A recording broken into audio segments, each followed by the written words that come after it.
Et Ilchot Shmita Perek Aleph à la Chavav, à la fin, ou Mekaymin ha'alouye berosh hagag, aval en mashkinota.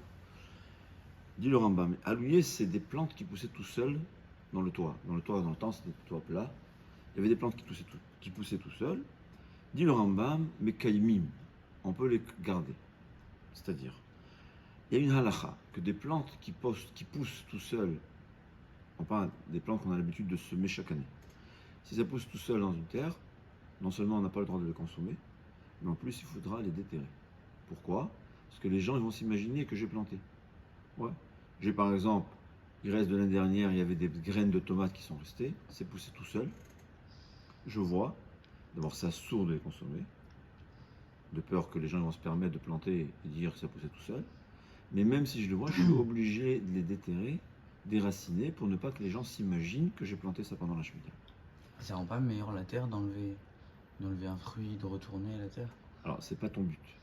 Ah, Donc, c'est pas ton but, donc ce sera permis, et puisque c'est possible que parfois ça sera interdit, alors c'est possible que ça soit mis des rabananes, mais dans ce cas-là, ils ont préféré ne pas provoquer un soupçon. Mais dit le Rambam que ces plantes-là qui poussent tout seules sur le toit, tout le monde comprend hein, que ça poussait tout seul, personne ne va venir le soupçonner.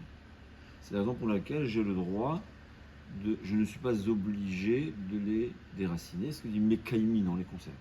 Il y a qui veulent dire que non seulement on aura le droit de les conserver, on a même le droit de les consommer. Là c'est une discussion, le Kesef Mishneh dit, donc Kesef Mishneh dit on n'a pas le droit de les consommer, c'est Adaïn, ça reste dans l'interdit de Chachamim, de Sfiri, mais on n'est pas obligé de les déraciner. Aval en mashkinoto, mais ça il dit on n'a pas le droit de les arroser. La même chose, ça veut dire même le minimum. D'habitude, on a le droit d'arroser si, sans l'arroser, la plante va mourir. Là, le Rambam, il te dit que même si la plante va mourir, je n'ai pas le droit d'arroser parce qu'en réalité, c'est juste, c'est interdit à la consommation et donc on n'a pas le droit d'arroser. Mais là aussi, il y a qui explique autrement. Il y a qui explique qu'au fait, ces plantes-là sont permises à la consommation. Et ce qui veut dire en mashkinoto, c'est seulement au-delà du nécessaire. Mais le minimum nécessaire sera permis. C'est un safek. On ne sait pas exactement comment trancher.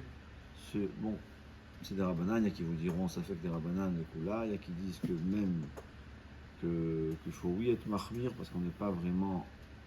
C'est pas tous les safek des rabananes qu'on va être mekel, comme dit le char. C'est une règle à savoir que puisqu'il y a beaucoup on va dire, d'exceptions à la règle qui dit ça fait que des rabbanan des koulas, et on n'est pas véritablement compétent pour savoir dans quel cas on dit ça fait que des rabbanan des koulas ou pas.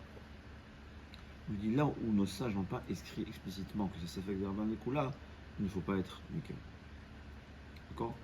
C'est le char, pas tout le monde se connaît comme le char. Rav Ovadia, il a l'habitude d'être posé que ça fait que des rabbanan des koulas, mais le Kaf HaChaim dit il y a qui se conduisent comme le char. Parce que quand c'est un safek qui provient de connaissances, un manque de connaissances, on ne peut pas considérer ça comme safek de Rabbanan. On a dit safek shoti, on appelle ça. Safek rissaron yeli'a, en général, n'est pas considéré comme un doute qu'on peut trancher dans les koulas.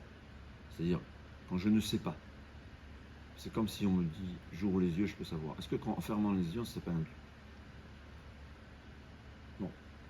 Alors, des fois, un manque de connaissances, un manque de compétences, c'est-à-dire j'ai les connaissances nécessaires, mais j'ai un manque de compétences, est considéré dans le psak comme quelqu'un qui ferme les yeux. Alors il a des scotch aux yeux, c'est pas grave.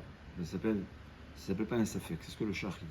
C'est-à-dire donc, comme on ne sait pas ce qui est permis ou ce qui est interdit, on ne connaît pas les règles de safek, le char dit, là où c'est pas explicitement écrit, je peux pas être mekel dans un cas de safek de Rabbanan, le Kaf HaChaim me dit, il y a qui se conduisent comme le char, ça n'a rien à voir avec Sfaradim et Ashkenazim, c'est une question de coutume ou pas.